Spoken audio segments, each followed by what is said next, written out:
Hi అండి అందరికీ. ఈరోజు నేనైతే మీకు కాంచీపురంలో ఉన్న 3 ఫేమస్ టెంపుల్స్ గురించయితే చెప్తాను. సో, లాస్ట్ వీడియోలో అయితే మీకు అరుణాచలం టెంపుల్ యొక్క డీటెయిల్స్ అయితే చెప్పాను. మన ఛానల్‌ని ఫస్ట్ టైమ్ చూస్తున్న వాళ్ళు త్వరగా సబ్స్క్రైబ్ చేసేసుకోండి. అండ్ ఆ వీడియో కూడా చూసేయండి.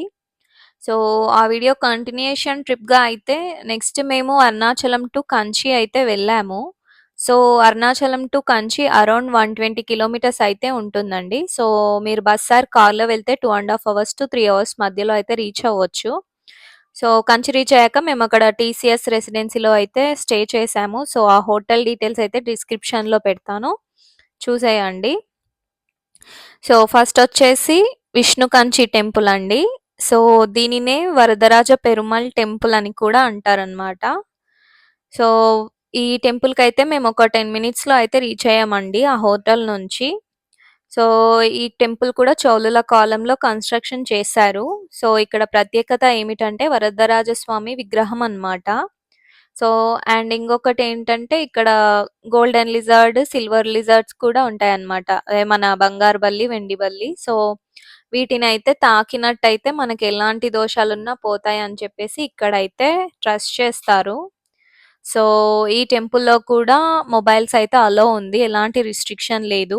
అండ్ మాకు దర్శనానికైతే ఒక 1 ½ అవర్ టైమ్‌లో అయితే దర్శనం అయితే కంప్లీట్ అయింది. సో, అన్నీ ఒక ఫ్రీ దర్శనమే అన్నమాట. ఇక్కడ ఎలాంటి మనకి స్పెషల్ టికెట్స్, దర్శనమ్స్ అలా ఏమీ లేవు. సో, అందరూ ఫ్రీ దర్శనంకి వెళ్ళాల్సిందే అన్నమాట. సో, గుడి అయితే చాలా పెద్దగా అంటే చాలా పెద్దగా ఉంది. అండ్ నెక్స్ట్ వచ్చేసి ఇక్కడ మనకి ప్రత్యేకత ఒక గరుడ మండపం అన్నమాట. సో, ఇక్కడ మీరు వీడియోలో చూస్తున్నారు కదా! ఇదే గరుడ మండపము. సో, ఇదొచ్చేసి శ్రీకృష్ణదేవరాయల కాలంలో అయితే నిర్మించారు విజయనగర సామ్రాజ్యం వాళ్ళే. సో, ఇక్కడ ఏంటంటే మనకి ఒక తాబేలు రాతి విగ్రహం అయితే ఉంటుందన్నమాట ఈ గరుడ మండపంలో.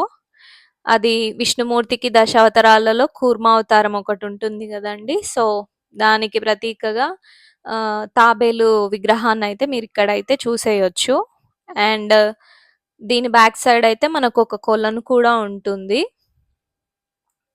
సో, ఇది 389 స్తంభాలతో అయితే ఉంటుంది మొత్తము. సో, ప్రతొక్క స్తంభం మీద different, different type of designs like మనకి భారతంలో, రామాయణంలో, స్టోరీస్‌లో నార్మల్‌గా ఉంటాయి కదా! సో, అలాంటివన్నీ చూడొచ్చనమాట.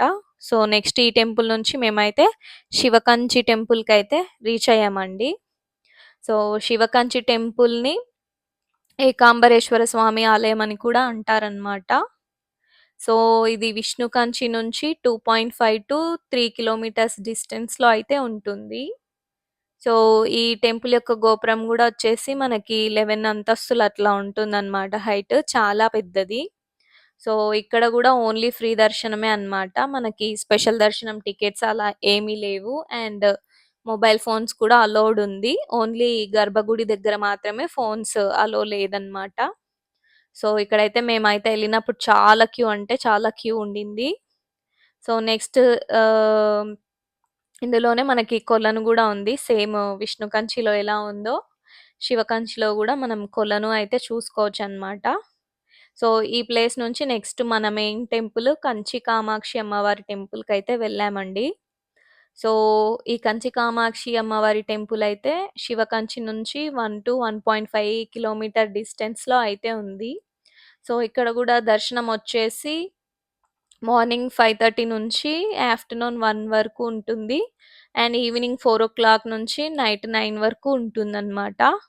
సో, మేము వెళ్ళినప్పుడైతే మార్నింగ్ అవర్స్ అయితే స్టాప్ చేశారు మమ్మల్ని 10-12 మధ్యల. బికాజ్ సమ్ నైవేద్యం టైము, హారతి టైమ్ ఇలా ఉంటుంది కదా! సో, నైవేద్యం టైంలో మమ్మల్నయితే బ్లాక్ చేశారు. సో, మాకు దర్శనం అయితే 12 తర్వాత అయితే అయిందండి. సో, ఇవండి మన కంచిలో ఉన్న 3 మెయిన్ టెంపుల్స్. సో, నెక్స్ట్ వీడియోలో మళ్ళీ కలుద్దాం. Thanks for watching. Please subscribe my channel.